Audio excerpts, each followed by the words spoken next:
உலகத்தில் ரெண்டே விதமான சபைகள் தான் உண்டு. ஒன்று சீயோனின் சபைகள், இன்னொன்று பாபிலோனிய சபைகள்.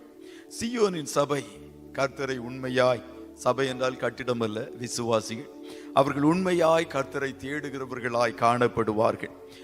ஒரு ஆவிக்குரிய பாத்திரங்களாய் காணப்படுவார்கள், கற்புள்ளவர்களாய் காணப்படுவார்கள், உண்மையாய் கர்த்தரை ஆவியோடும் உண்மையோடும் ஆராதிப்பார்கள்.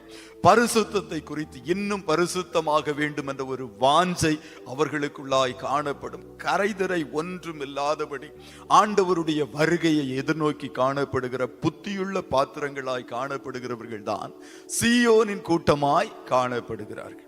உலகத்துல திரளான சபைகள் இன்னொரு விதத்தில் காணப்படுகிறது, பாபிலோனிய சபைகளாய் காணப்படுகிறது.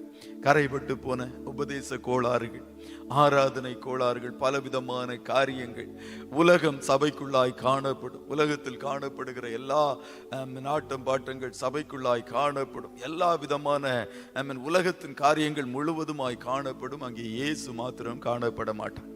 பிசாசு மகிழுகிறவனாய் அவர்கள் நடுவில் உலாவுகிறவனாய் காணப்படுவான்.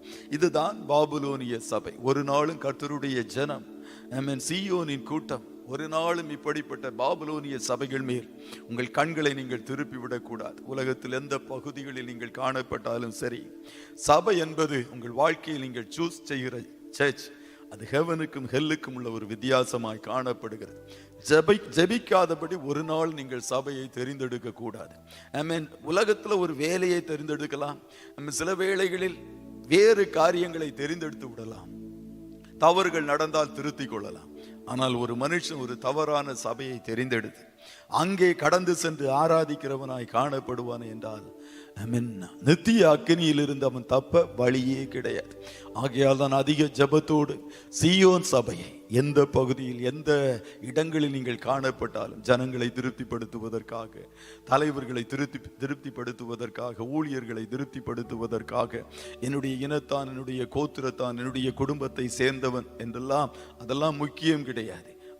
சீயோனின் சபையாய் காணப்படுகிறதா என்பதுதான், ஆவியோடும் உண்மையோடும் கர்த்தரை ஆராதிக்கிறார்களா என்பது மிக முக்கியம்.